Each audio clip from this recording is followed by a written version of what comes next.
నేను ఏ నల్లమల అడవుల్లో అయితే అక్షరాలు దిద్దిన్నో, ఏ నల్లమల అడవుల్లో అయితే నడక నేర్చుకున్నానో, ఆ నల్లమల అడవులల్లా నన్ను పార్లమెంటు అభ్యర్థిగా ఈ అచ్చంపేట నియోజకవర్గానికి ఇదే బర్కతుల్లా ఫంక్షన్ హాల్లో మరి ఆ రోజు బాలరాజు గారు, నేను ఇద్దరం ఇదే వేదిక మీద, నరసింహగౌడ్ గారు, ఇంకా చాలా మంది నాయకులు ఉన్నారు, అందరం కలిసి ఇదే వేదిక మీద మీ అందరికీ నేను ఒక పార్లమెంట్ అభ్యర్థిగా పరిచయం అయినా.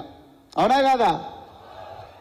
ఎర్రటి ఎండను కాదని అప్పటికే కాంగ్రెస్ పార్టీ ఇక్కడ ఉండే ఎమ్మెల్యే అత్యంత క్రూరంగా మన కార్యకర్తల మీద ఎక్కడ పడితే అక్కడ కేసులు పెడుతున్నా కూడా, బిడ్డ నువ్వు జైలు వేసినా, ఉరికంబం ఎక్కించినా మేము మాత్రం మా గులాబీ జెండాను వదలం, కేసీఆర్ గారిని వదలమని ఆ రోజు ఎర్రటి ఎండలో ఇక్కడికి వచ్చి మీరు ఏ అభ్యర్థిని పెట్టినా కూడా మేము గెలిపిస్తాం అని చెప్పి ఆ రోజు మీరందరు ఇక్కడికి వచ్చిండ్రు. ఆ రోజు ఇక్కడే బాలరాజు గారు ఉన్నారు. కానీ నాకు ఇలా ఎంత బాధ అవుతున్నదంటే, ఇదే హాల్లో మరి ఈ యుద్ధం కాంగ్రెస్ పార్టీ చేస్తున్న ఘోరమైన నేరాలకు, అదే విధంగా బీజేపీ కాంగ్రెస్ ని ఒక కూటమిగా మారి బీఆర్ఎస్ మీద పూర్తిగా దౌర్జన్యం చేస్తున్న ఈ పరిస్థితుల్లో బీఆర్ఎస్ పార్టీ నాయకులు, కార్యకర్తలు మీరందరూ కూడా వీరోచిత పోరాటం చేస్తున్న ఈ సమయంలో మీకు అండగా నిలబడి మీకు మార్గదర్శనం చేయాల్సిన నాయకుడు ఇలా అస్త్ర సన్యాసం చేసి వెళ్ళిపోయిండు, ఆయన గువ్వల బాలరాజు గారు. ఇది బాధ. ఇక మిత్రులారా, ఆనందం.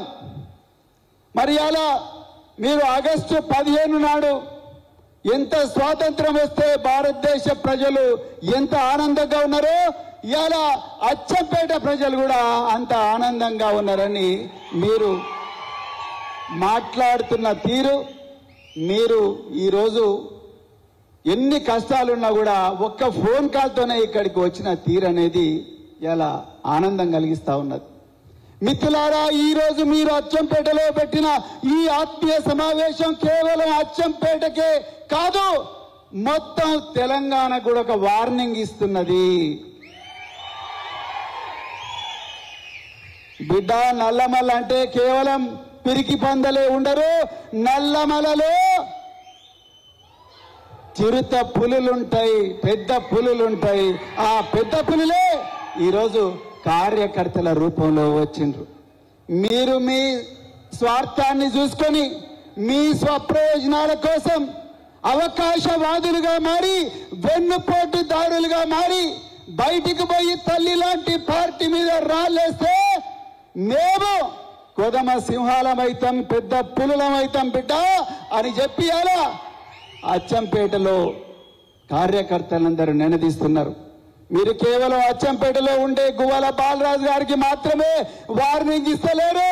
మొత్తం తెలంగాణలో ఎవరైతే గోడ మీద పిల్లులు ఇప్పటికి కూడా గోతికాడ నక్కల్లా కూర్చున్నారో వాళ్ళందరికీ కూడా అచ్చంపేట ఒక దిక్సూచిగా మారింది. అలా మిత్రులారా,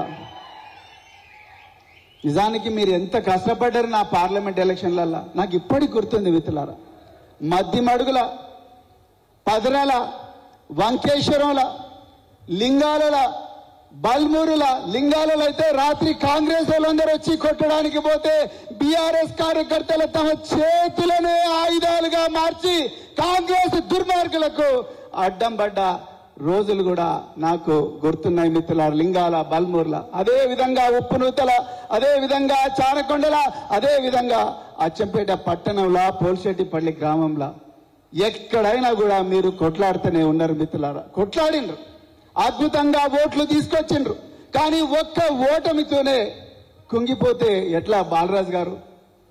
నాకైతే అర్థం కాలేదు. ఆయన వీడియోలన్నీ చూసినా, ఆయన ఇంటర్వ్యూలో చెప్తున్నారు, ఒక కార్యకర్త అయితే నిన్నగాక మొన్న ఒక మీటింగ్ కొడితే కార్యకర్త 2 చేతులు జోడించి, సార్ 2007 సంవత్సరం నుంచి మీతోనే తిరుగుతున్నాను, దయచేసి పోకండి సార్, బీఆర్ఎస్ పార్టీ గెలవబోతున్నది, మీరెందుకు పోతున్నారు సార్ అంటే ఆయన గుండె కరగలేదు. ఇవాళ ఎక్కడ పోయిండండి ఆయన? బీజేపీ అధ్యక్షుడు రామచంద్రరావు దగ్గరికి పోయిండు. ఇదేనా ఒక బీఆర్ఎస్ నాయకుడు చేయాల్సిన పని? ఒక ఎంపీగా పోటీ చేసిండ్రు, మీరు 2 సార్లు ఎమ్మెల్యే అయినరు, చీఫ్ విప్గా మీకు విప్గా అవకాశం ఇచ్చారు పెద్దలు కేసీఆర్ గారు. అదే విధంగా మీకు నాగర్ కర్నూలు జిల్లా అధ్యక్షులుగా చేసిండ్రు.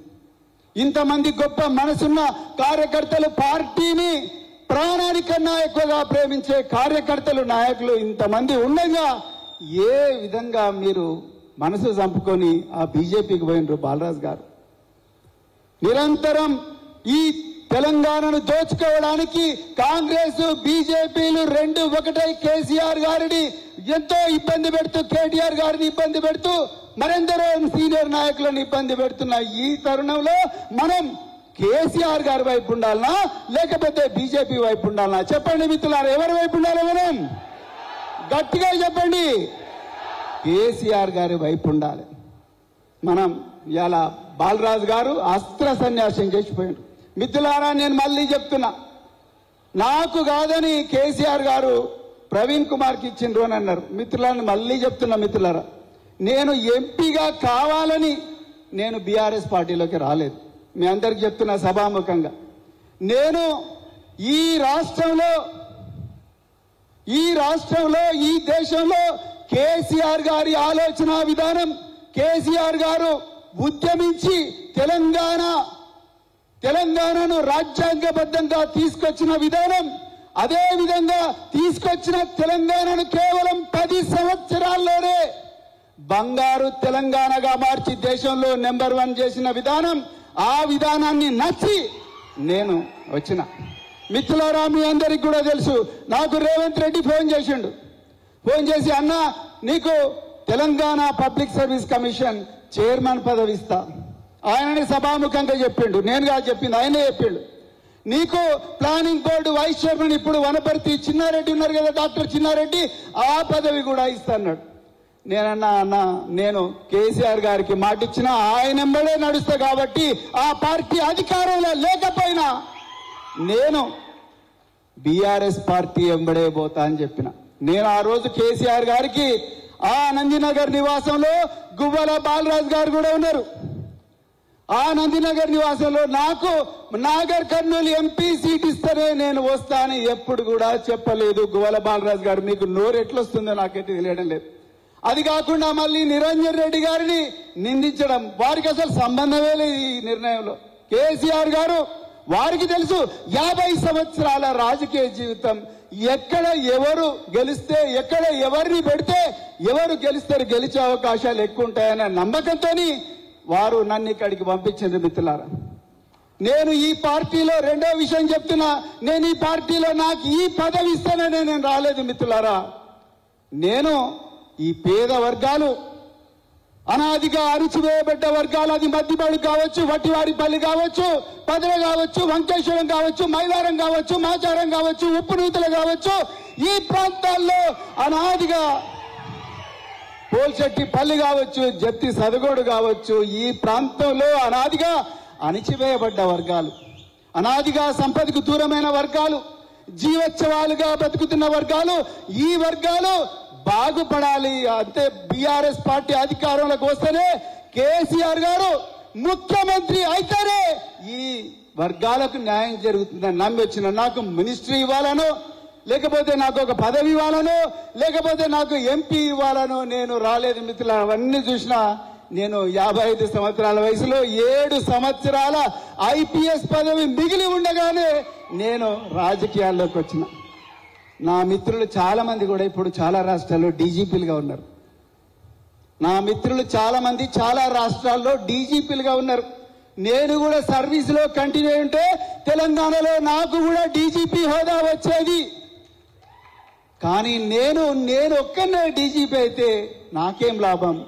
నేను ఏ సమాజం నుంచి వచ్చిందో, నేను ఏ వెంకటేశ్వర్ల బావిలో చదువుకున్నానో, నేను ఏ తుర్కపల్లిలో ఏ మొలక మామిడి చెరువులో నీళ్లు తాగినో, ఆ మొలక మామిడి ప్రజలు, ఆ మాచారం ప్రజలు, ఆ చంద్రసాగర్ ప్రజలు, రంగాపూర్ తండ ప్రజలు, సిద్ధాపూర్ తండాల ప్రజలు వాళ్ళు బాధల్లో ఉన్నారు.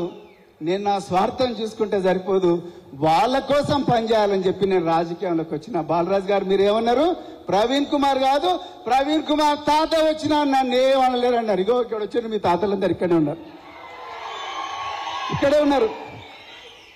బీఆర్ఎస్ పార్టీకి భవిష్యత్తు లేదన్నారు మీరు. బీఆర్ఎస్ పార్టీ భవిష్యత్తు అంతా ఇక్కడనే ఉంది.